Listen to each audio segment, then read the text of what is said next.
Mattel's in hot water with Donald Trump as he is seeking to put 100% tariffs on that country, Mattel. Not familiar with the country of Mattel? Well, it shares a border with Legoland on the continent of make-believe. Donald Trump referred to Mattel, the toy company that makes Hot Wheels, Barbies, American Girl dolls, all those things, as a country. Donald Trump is pissed because Mattel stated in lieu of the tariffs, they're not going to be coming back to the U.S. They're not going to be bringing manufacturing back. What they're going to do is they're just going to diversify the countries in which they produce products to get around the tariffs. That's what all these companies are going to do. They're not going to come to the U.S. They're just going to go to other places that don't have the extreme tariffs like China. So he's pissed about that, and he said, oh, Mattel, I'm going to put 100% tariffs on that country because they won't cooperate. And, they sell all their products into our country, and we're the biggest, buyer of their products. Okay, well, this is also the man that said people are going to do with, instead of 30 dolls, 2. And it looks like it's going to be right because all those dolls, all those Barbies that Mattel makes are subject to 100% tariff. Donald Trump, my man, Mattel's not a country. But you go ahead and you drop the tariff on things like Rolls-Royce so you and your buddy can afford those from the UK while upping the price of Barbies and Hot Wheels for little boys and girls by 100%.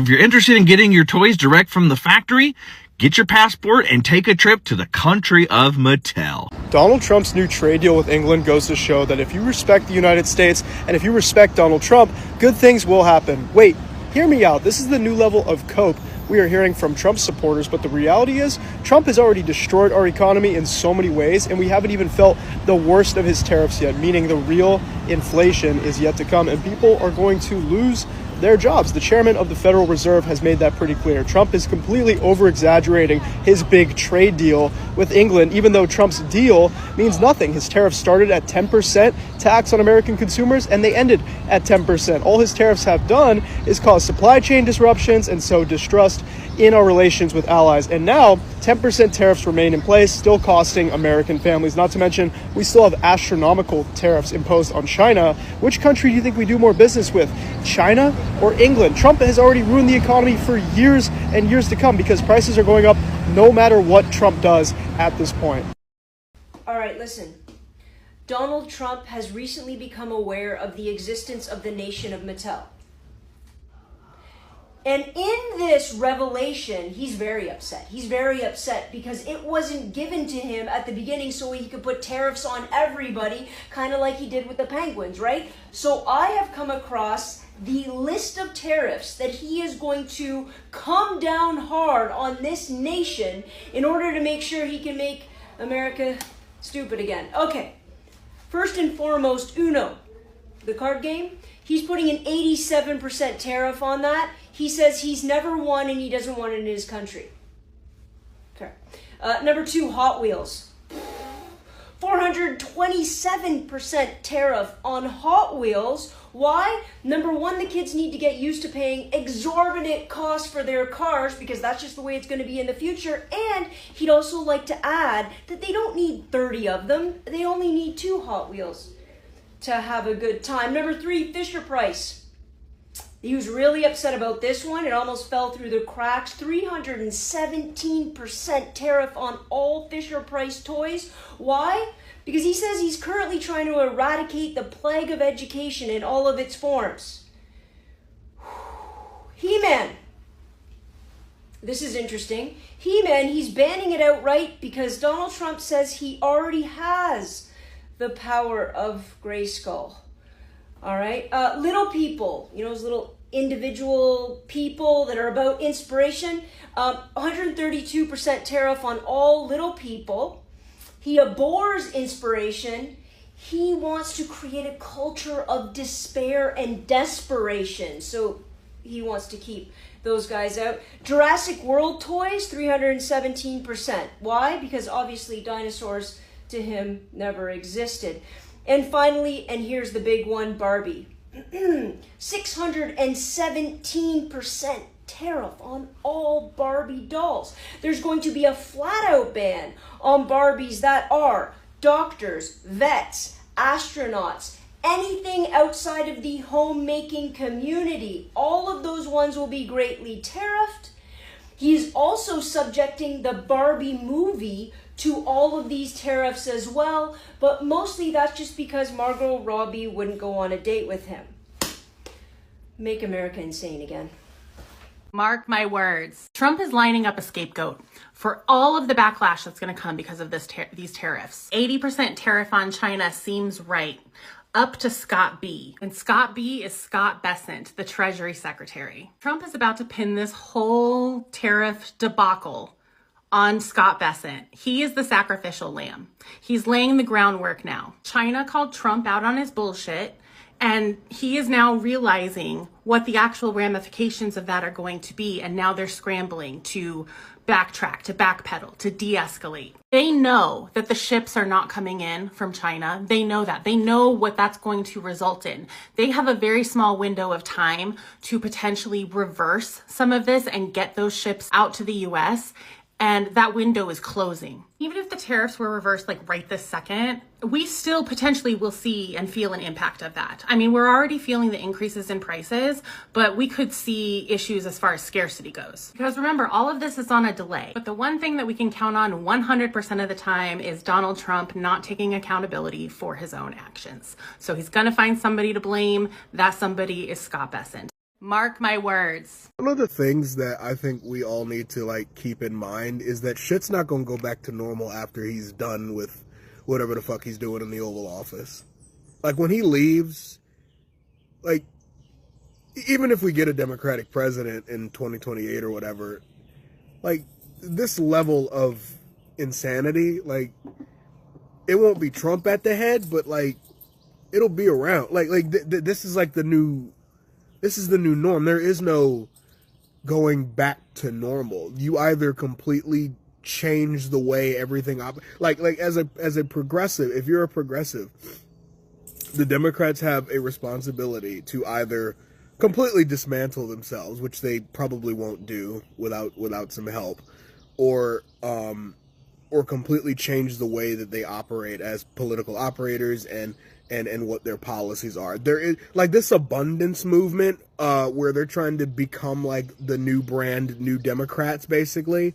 That shit's not gonna work. They're gonna say that it works. Like if they end up winning the midterms in 2026, and if they end up winning the presidency in 2028, there will be an active attempt to go back to a status quo that does not exist anymore. If the Democrats win the White House in 2028, doing this abundance shit, it's not going to be because of the abundance shit. It's going to be because people are utterly tired of the Republicans at that moment. And then we'll go right back to that shit in 2032. Like the Democratic Party is relying almost entirely on the fact that people are going to get tired of Donald Trump. And while I think people should always take advantage of that if you're trying to get back into the White House in 2026 and 2028, sorry. There actually still needs to be like a fundamental difference in the way you operate. You can't just be like, okay, yeah, like you can't pull a Chuck Schumer and be like, oh yeah, see guys, now that we're back in power, we can like do nothing. From arresting judges to now arresting mayor, this is what we voted for. We have some breaking news, guys. Elena Haba just announced that the mayor of Newark, New Jersey, has been arrested for interfering with ICE deportation operations. The mayor of Newark, Ras Baraka, committed trespass and ignored multiple warnings from Homeland Security investigation to remove himself from ICE detention center in Newark, New Jersey this afternoon. He has willingly chose to disregard the law. This will not stand in this state. He has been taken into custody. No one is above the law. Now, do you agree? He was actually taken in handcuffs. I applaud this administration. You can see the video of him being taken away.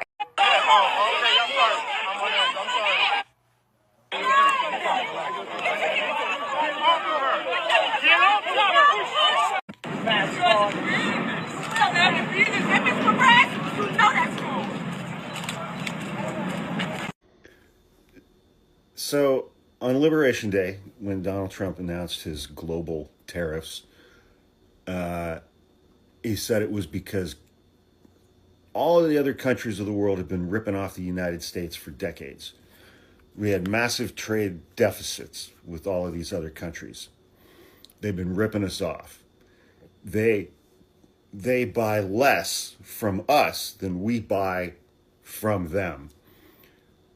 And which that's not always a bad thing. I heard one commentator say, yeah, I have a trade deficit with my grocery store. I go there every week and I buy things, and my grocery store never buys things for me. Anyway, so earlier this week, Donald Trump announced that he's made this amazing trade deal with the UK. And that was part of his initial thing. He slapped a 10% tariff on everything coming from the UK. And this is the first trade deal that he's announced. Here's the kicker. The UK is one of the few countries with whom we did not have a trade deficit.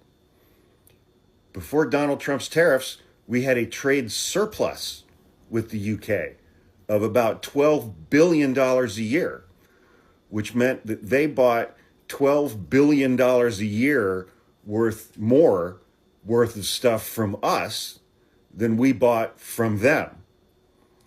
We had a $12 billion surplus with the UK. So there was absolutely no objective, rational reason to tariff them at all. But Donald Trump did it anyway. So now they've put tariffs on our stuff. And that $12 billion trade surplus that we had with the UK is probably going to evaporate under Donald Trump. He took the one major country on the planet with whom we had a several billion-dollar trade surplus and wrecked that too for no logical, rational reason at all. None. Zip. Zero. Nada. He just torpedoed it because he doesn't understand anything about the world economy. He doesn't know what he's doing.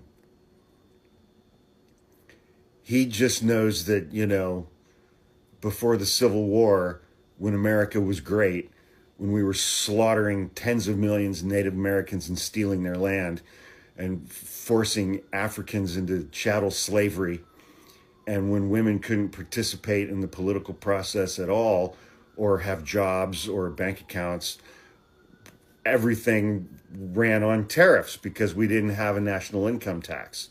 And that's when America was great. Pre-Civil War. Yeah. Cool. The one major nation that we had a several billion-dollar trade surplus with, and Trump fucked that up too, for no apparent reason at all.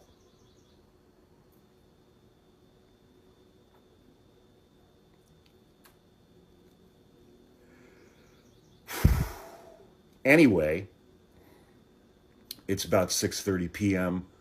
On Friday, and the weekend is here. I'm sure you can tell from the ambient light that it's a beautiful sunny evening here in the North Bay. We had a high of over 80 degrees here today, which anything above 78 I find to be distasteful, but it was nice. It was a beautiful spring day. I live in the Bay Area because I don't like heat. But, what are you going to do? So I hope everybody has an absolutely amazing, fun, and safe weekend. All right? It's Mother's Day. So, be nice to your mother, unless there's, generational trauma and she's a narcissist with bipolar disorder. Then, whatever you got to do to get by. All right. Have an amazing weekend, everybody. Let me get just one thing straight. While the Newark airport is having historic power outages thanks to Trump firing over 400 FAA officials, the Trump regime decides to arrest and detain the mayor of Newark for checking out an ICE facility that's been illegally set up and has been not following federal and state law. This is absolutely insane. This is absurd. We are living in a fascist country, or at least the Trump regime is a wannabe fascist authoritarian regime that arrests mayors for meeting with the press at an ICE detention facility to try and understand what's going on to his constituents. He was pursued and arrested by ICE agents. We're learning that they followed him even after he left the area to detain him. This is absolutely insane. It was just confirmed by the Trump administration that they did indeed arrest the mayor. What a nightmare world we're living in right now. Maybe instead of arresting the mayor of Newark, we should be arresting the members of the Trump regime, including the pig at the top who decided it was a smart idea to fire 400 FAA personnel because of DEI and woke. What a load of bullshit. Let's talk about something crazy that just happened here in New Jersey. Let's say the mayor of the largest city in the state. Not big for American cities, but still more than 300,000 people.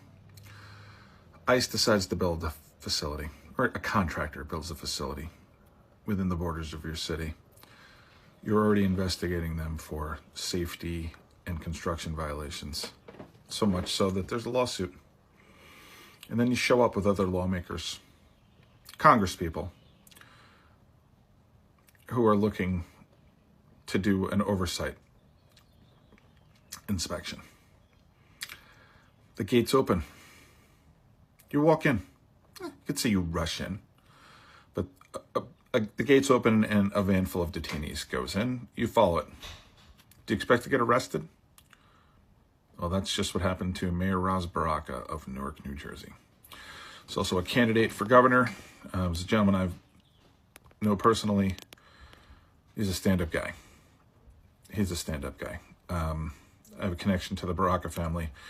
His father was a professor where I went to college, and I took one of his courses. You could say they're on the radical side of the Democratic Party. I might say that. But he's been an effective mayor, and people come into your city and they're doing stuff you don't like. The law's on your side. You're allowed to do things like this. Do you expect to get arrested? Nope.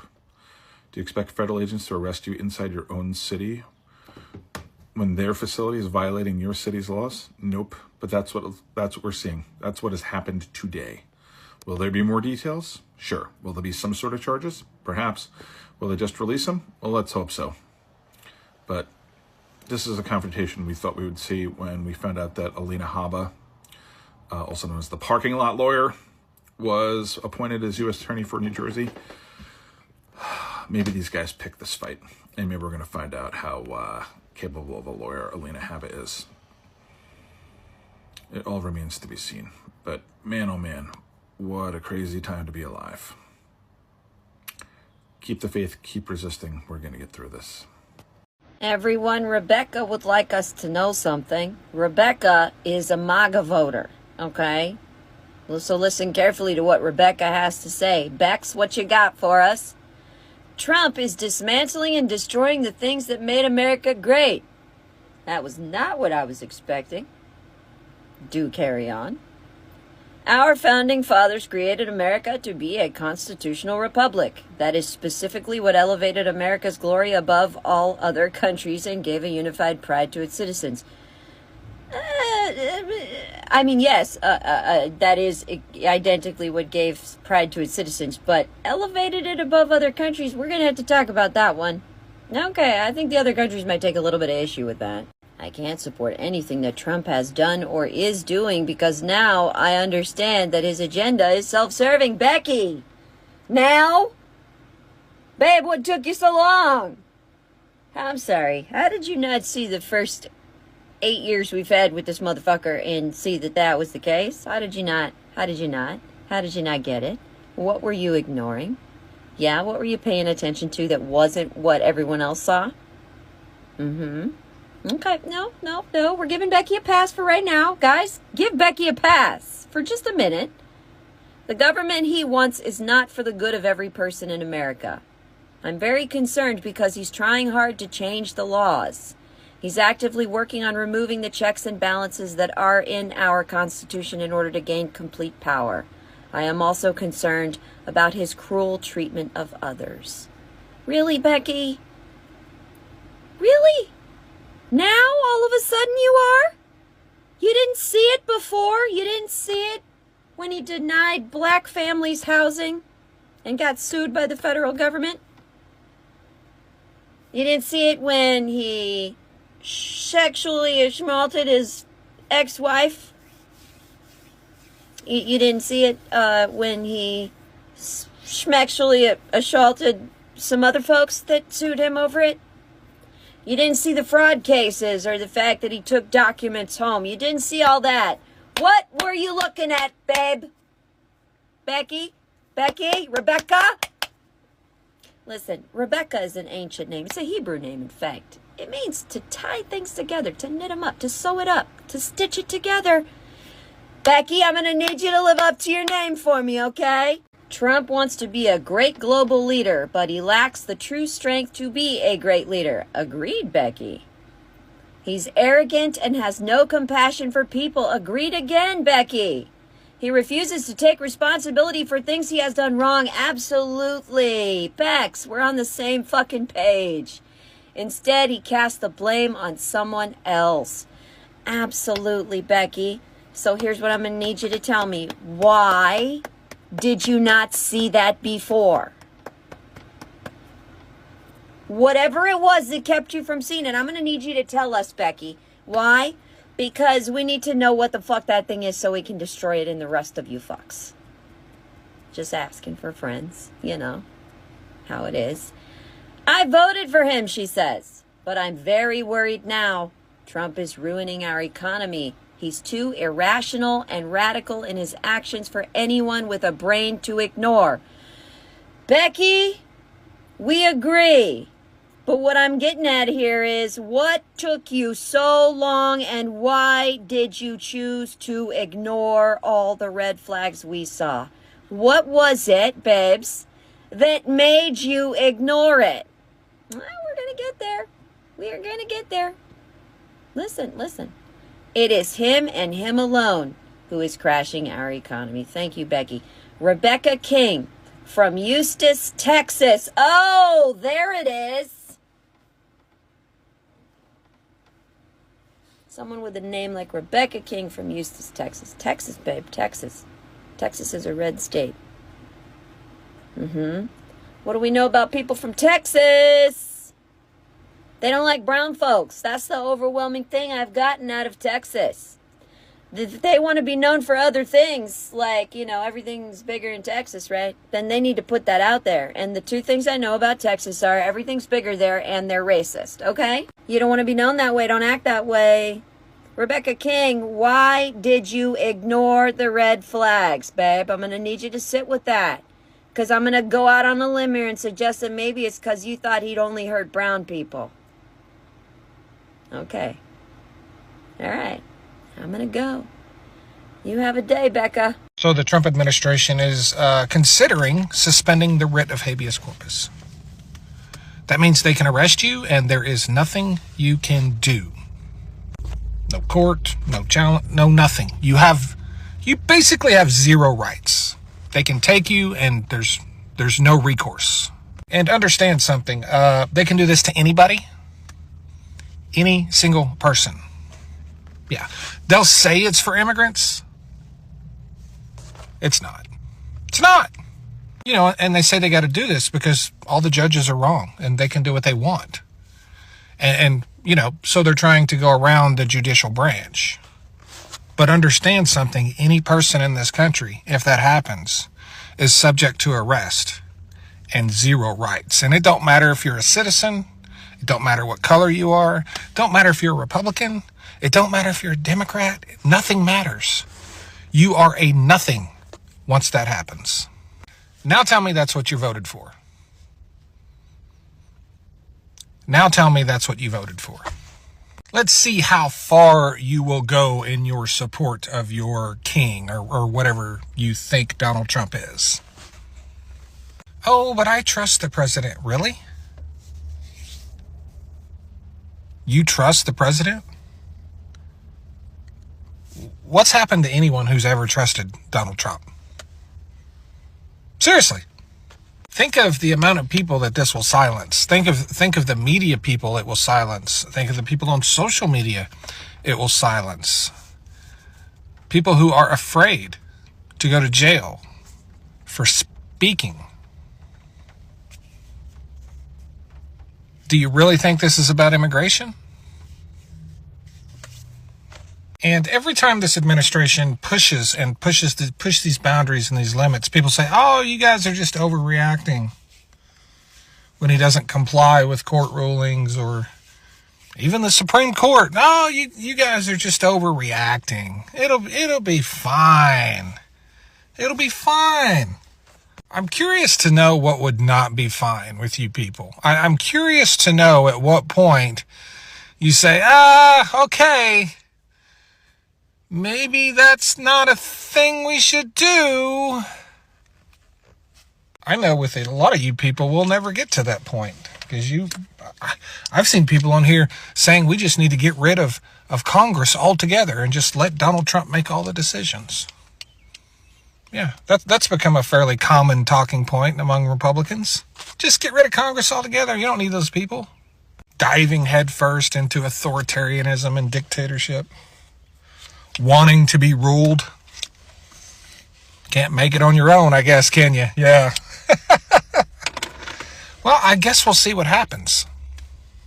Welcome to America 2025. So, folks, there's an article in The Atlantic titled The Most Corrupt Presidency in American History by David Frum that I think makes some really important points. Frum interviews Anne Applebaum, who he describes as one of the world's leading authorities on democracy and authoritarianism, kleptocracy, and the rule of law. Frum groups the horrible things Trump is doing under several headers. Attacks on due process for disfavored people, impunity for favored people, i.e. pardons, foreign policy that attacks allies and aligns with dictators, economy restructured to empower the state and allow the state to dispense favors, attacks on science, medicine, and objective sources of information, and enrichment by the president, his family, and friends, which Frum says is the binding agency that unites all the others. Frum invites Applebaum to discuss this blatant corruption and how it follows the authoritarian regime playbook. Here's what Applebaum says. If you look around the world, if you look at what links modern dictators, they all share an interest in stealing and hiding money and in helping one another evade the sanctions that have been set up to prevent them from doing that and in perpetuating not just their own power, but their own wealth. There is now a set of systems that exist, some of which are facilitated by the Western financial world, by the offshore banking havens that we've created, and the shell company system that we've created that helps people hide money. But it's the one thing that they all have in common, and it's the one thing that they all pursue. And so the fact that the Trump administration is moving so quickly in a kleptocratic direction and beginning to eliminate one by one all kinds of norms, defying all kinds of laws, changing existing laws to enable theft, essentially, and to enable corruption, should really alarm us, because this is very often what precedes a broader crackdown on civil society. Wherever you see a regime that is rapidly accumulating money and is rapidly enriching itself, you will see some kind of resistance movement and some kind of crackdown afterwards. And that's, I suppose, why I'm so concerned about it. Applebaum says there are about 4 things happening. One is violations of the Emoluments Clause of the Constitution. This is essentially the clause that says the U.S. president isn't supposed to benefit in any way from relationships with foreigners. She talks about the Saudi-sponsored golf tournament at Trump's property, because why would the Saudis be there if not to influence foreign policy? Then there's conflicts of interest, like Elon and the Doge trolls. Applebaum says Elon can determine government policy towards his own companies. He can direct money to his companies and eliminate regulations on his companies if he wants to. She also points to legal shenanigans, like how Pam Bondi has stopped enforcing laws that forbid U.S. entities from bribing companies abroad and force the owners of shell companies and anonymous properties to register their names, so that when someone bought, for example, an apartment in a Trump building, we would know who the real owner was. And of course, Applebaum talks about the outright corruption and the ultimate grift, the cryptocurrency. She says we have no clear way to keep track of it. We don't know the exact relationship between those investors and decisions made by the Treasury Department or the Justice Department. And it is, again, corruption and self-dealing on a scale that we've never seen in American history.